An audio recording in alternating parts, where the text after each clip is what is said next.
Welcome back to the MindShift Media podcast. It truly means a lot to have you here today as we navigate a topic that touches so many lives, often leaving invisible scars. Have you ever found yourself constantly second-guessing your thoughts, your feelings, your very reality within a relationship? Perhaps you felt that knot of anxiety tightening in your stomach every time your phone buzzed. Or maybe the silence after an interaction felt heavier than any words could ever be. These are often the subtle whispers of a toxic dynamic, a relationship that, instead of nurturing you, slowly chips away at your sense of self. Think about it. Relationships are meant to be a source of comfort, joy, and mutual growth. They should be a safe harbor in the storms of life. But what happens when that harbor becomes the storm itself? What happens when the very person who is supposed to uplift you becomes the one who consistently leaves you feeling drained, inadequate, and questioning your own worth? Statistics, while sometimes cold, paint a stark picture.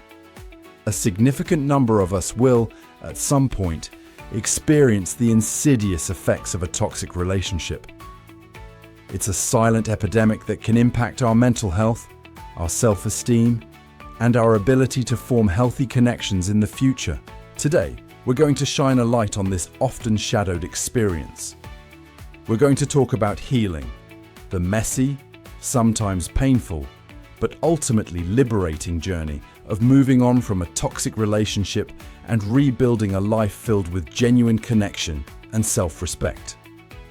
It's a path that requires immense courage, a deep well of self-compassion, and a firm commitment to your own well-being.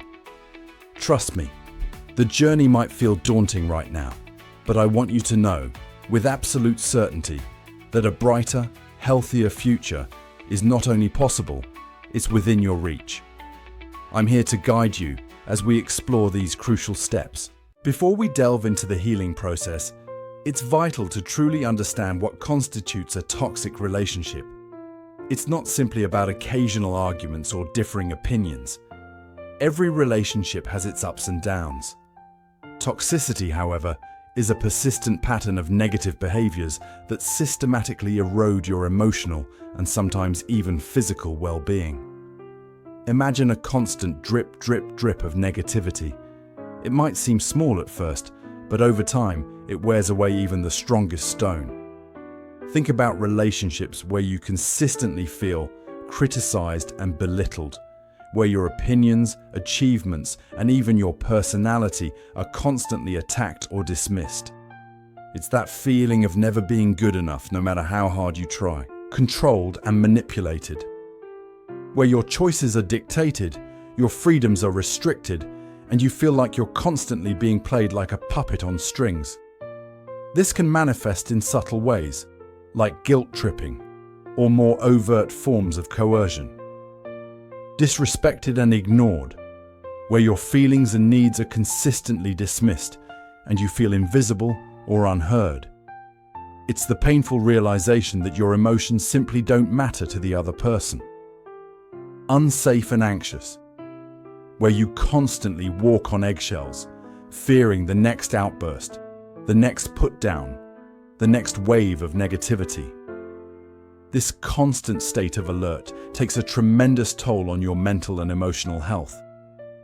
Isolated from your support system, where the toxic person actively tries to turn you against your friends and family, creating a sense of dependence and making it harder for you to leave. These are just some of the hallmarks of a toxic relationship.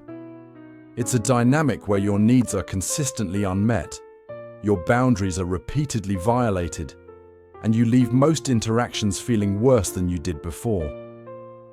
Recognizing these patterns within your own experiences is a crucial first step towards acknowledging the reality of the situation and beginning your journey towards healing.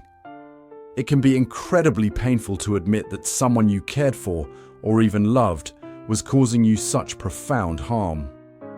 But this acknowledgement is an act of self-compassion and the first flicker of hope for a healthier future. So, you've recognized the toxic patterns, you've acknowledged the pain. What comes next? The initial steps on the path to healing are often the most challenging, but also the most crucial. Allowing yourself to truly feel and then creating the necessary distance. Step 1. Allow yourself to feel the full spectrum of your emotions.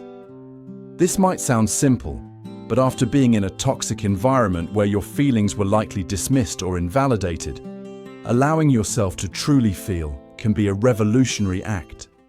Don't push away the sadness, the anger, the confusion, the guilt, or even the lingering threads of love or attachment. These emotions are valid responses to what you've experienced. Trying to suppress them will only prolong the healing process. Find healthy ways to process these emotions. Journaling can be incredibly therapeutic. Writing down your thoughts and feelings without judgment can provide clarity and release. Talking to a trusted friend, a supportive family member, or even just allowing yourself quiet moments of reflection where you simply acknowledge what you're feeling can be profoundly healing. Let the tears come if they need to. Allow the anger to surface without letting it consume you. Recognize the sadness as a natural response to loss. This is your time to grieve the relationship, the hopes you had, and the person you might have been in it. Be gentle with yourself during this process.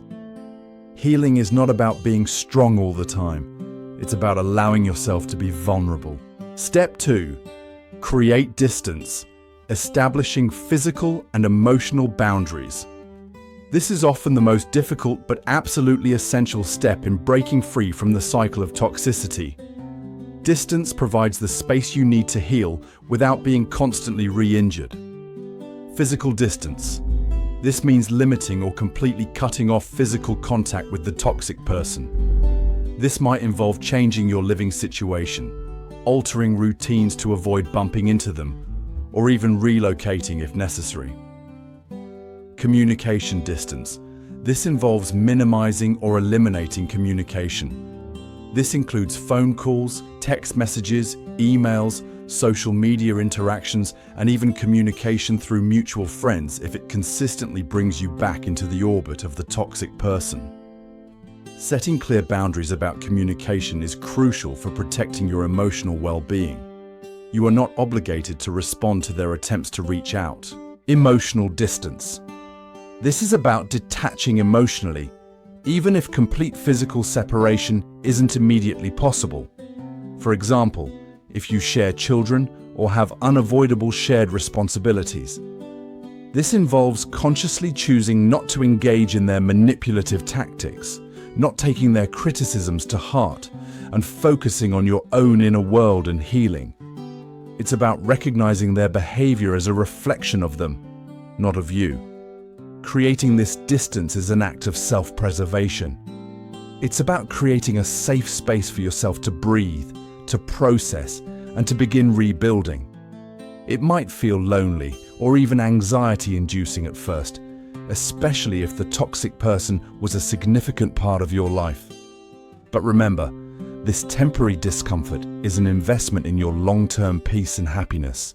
After the emotional turmoil of a toxic relationship, your inner self is likely craving nourishment and care.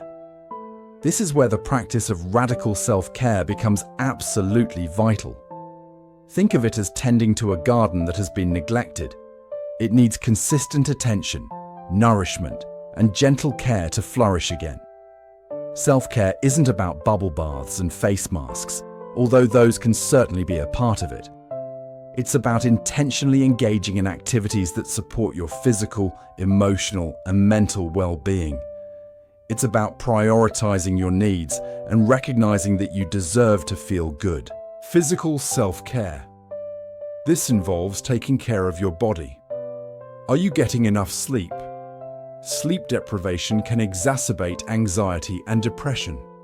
Are you eating nutritious foods that fuel your body and mind? Are you moving your body in ways that feel good, whether it's a gentle walk in nature, a dance class, or a more vigorous workout? Physical well-being has a profound impact on your emotional state. Emotional self-care. This involves activities that help you process and manage your emotions in healthy ways. This could include journaling, spending time in nature, listening to music that uplifts you, engaging in creative pursuits like painting or writing, or simply allowing yourself quiet time to reflect.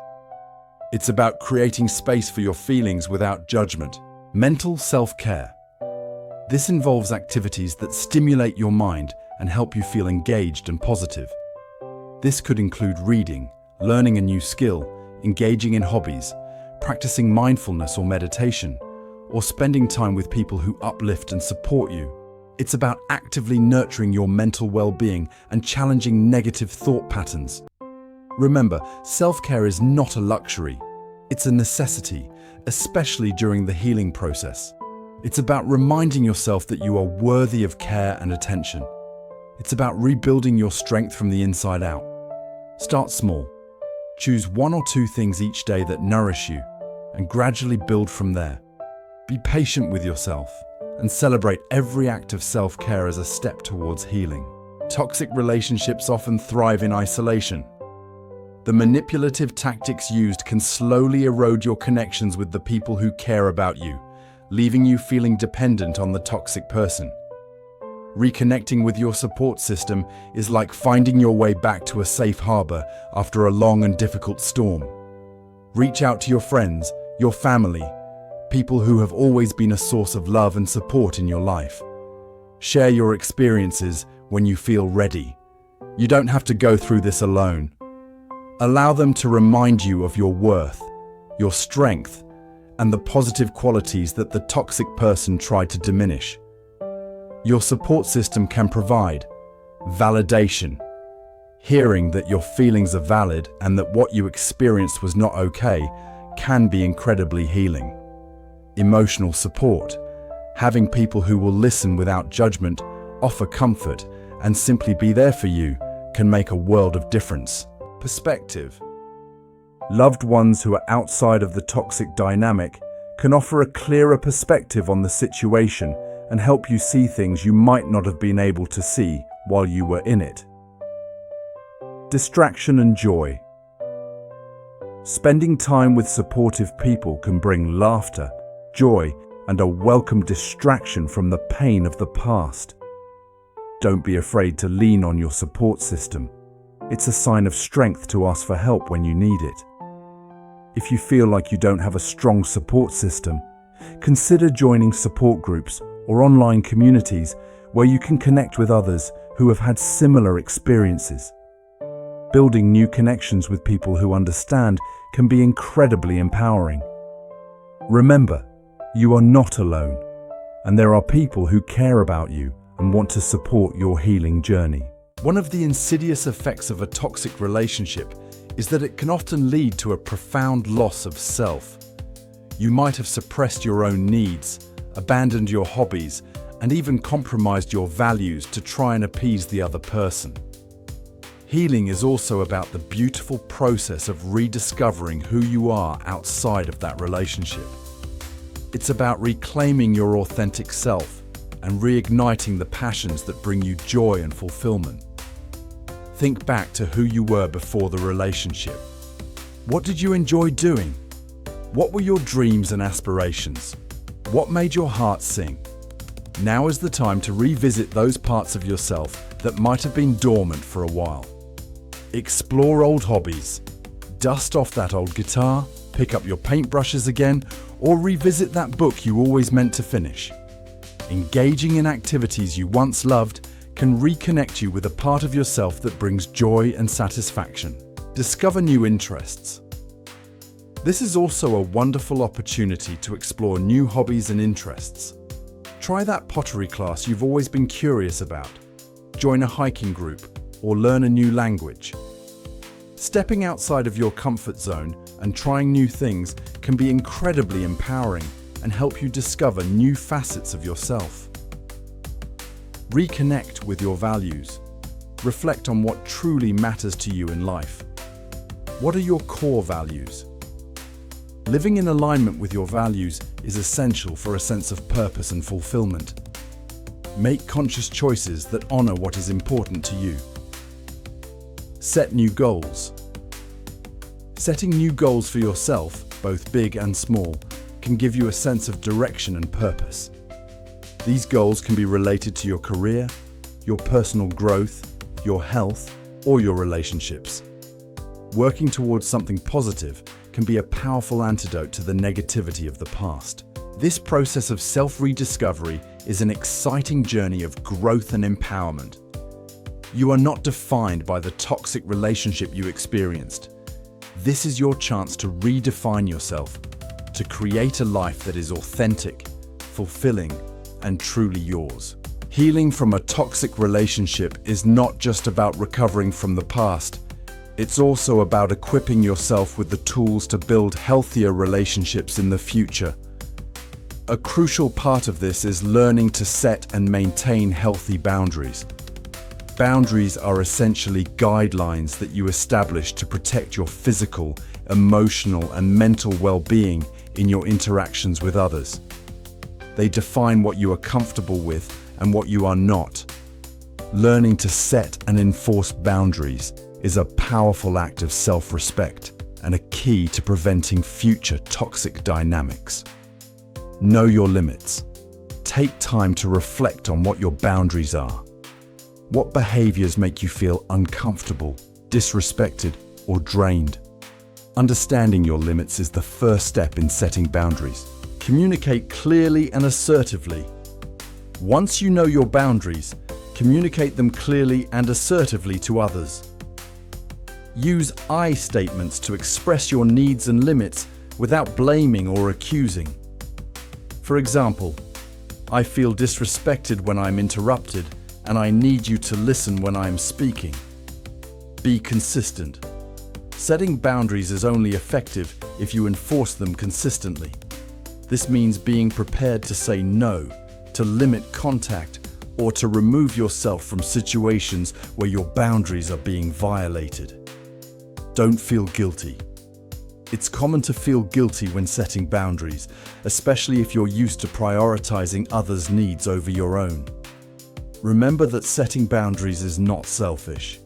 It's an act of self-care and essential for healthy relationships. Start small. If setting boundaries feels overwhelming, start with small, manageable steps. Practice asserting yourself in less challenging situations and gradually build your confidence. Learning to set healthy boundaries is an empowering process that will not only protect you from future toxic relationships, but will also improve the quality of all your relationships. It teaches others how to treat you with respect and ensures that your needs are being met. The journey of healing from a toxic relationship can be incredibly challenging, and sometimes navigating it alone can feel overwhelming. There is immense strength in recognizing when you need extra support, and seeking professional help from a therapist or counselor can be an invaluable step in your healing process. A therapist can provide you with a safe and non-judgmental space to process your experiences, explore your emotions, and gain a deeper understanding of the dynamics of the toxic relationship. Specialized knowledge and tools to help you develop coping mechanisms, manage difficult emotions, and address any underlying issues such as low self-esteem or codependency that might have made you vulnerable to the toxic dynamic. Objective perspective. A therapist can offer a neutral and objective perspective on your situation, helping you see patterns and gain insights that might be difficult to see on your own. Guidance in setting boundaries. They can help you identify your boundaries and develop strategies for communicating and enforcing them effectively. Support in rebuilding self-esteem. Toxic relationships often erode self-worth. A therapist can help you rebuild your self-esteem and develop a stronger sense of self. Remember, seeking therapy is not a sign of weakness. It's an act of courage and self-care. It's an investment in your long-term well-being and your ability to build healthy and fulfilling relationships in the future. They can provide you with personalized strategies and support tailored to your unique experiences and needs. If you're feeling stuck, overwhelmed, or like you need extra guidance, please consider reaching out to a mental health professional. You don't have to carry this burden alone. Healing from a toxic relationship is a journey, not a destination. There will be ups and downs, moments of progress, and moments where you might feel like you're taking a step back. Be patient and kind to yourself throughout this process. Celebrate every small victory and remember how incredibly strong and resilient you are. You deserve to heal, you deserve to be happy, and you deserve to be in relationships that nurture and uplift you. Believe in your ability to create that future for yourself. Thank you so much for joining me today on this important topic. I truly hope this episode has provided you with some valuable insights and encouragement.